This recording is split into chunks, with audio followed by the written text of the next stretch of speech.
আচ্ছা, first time Barrackpore থেকে এসেছো আমাদের এখানে। ব্যারাকপুরে তো অনেক দোকান দিদি, সেখান থেকে আমাদের এখানে চুজ করলে? শুনলাম ভালো, শুনলে ভালো। আচ্ছা, তুমি তো শুনেছো ভালো, এসে কেমন লাগলো বলো? ভালো লেগেছে। এসেও ভালো লেগেছে, শোনা কথাটা বিশ্বাস হয়েছে তো? হ্যাঁ, আচ্ছা দিদি, আজকে ব্রেসলেট পরা নিয়েছে ফার্স্ট টাইম, দেখো তো সুন্দর একটা ব্রেসলেট পরা দিদি নিয়ে নিয়েছে।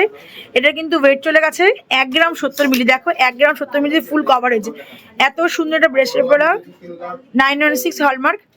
আর দিদি কিন্তু ডিসকাউন্ট হয়ে গেছে, 910 টাকা ডিসকাউন্ট হয়ে গেছে। দিদি এখন 35% পেয়েছে। এরপরে 1.5 গ্রামের নিচে বলে 35%, কার্ড থাকলে 40% 1.5 গ্রামের নিচে, আর ওপর হলে কিন্তু 3% মেকিং চার্জ কিন্তু হয়ে যাচ্ছে। দিদি দিদি আজকে কার্ড নিয়েছো, দিদি কার্ডটা নেওয়ার পরে ডিসকাউন্ট মানে বলা হয়েছে যে লাইফ টাইমের জন্য। আচ্ছা, থ্যাংক ইউ দিদি আসার জন্য। আবার এসো, আমাদের কিন্তু ভিডিও বা লাইভ শেয়ার করলে কিন্তু 10 দিন শেয়ার করলে 2 ফটো ফ্রেম আছে, আর 20 দিন করলে 2 ফটো ফ্রেম, আর 1 মাস করলে কিন্তু একটা সোনার নাকচিপি হলমার্ক একদম ফ্রি। দিদি তুমি অন্যদের সাজেস্ট করবে আসার জন্য? অবশ্যই অন্যদের বলবে আসার জন্য? অবশ্যই। থ্যাংক ইউ দিদি আসার জন্য। আবার এসো।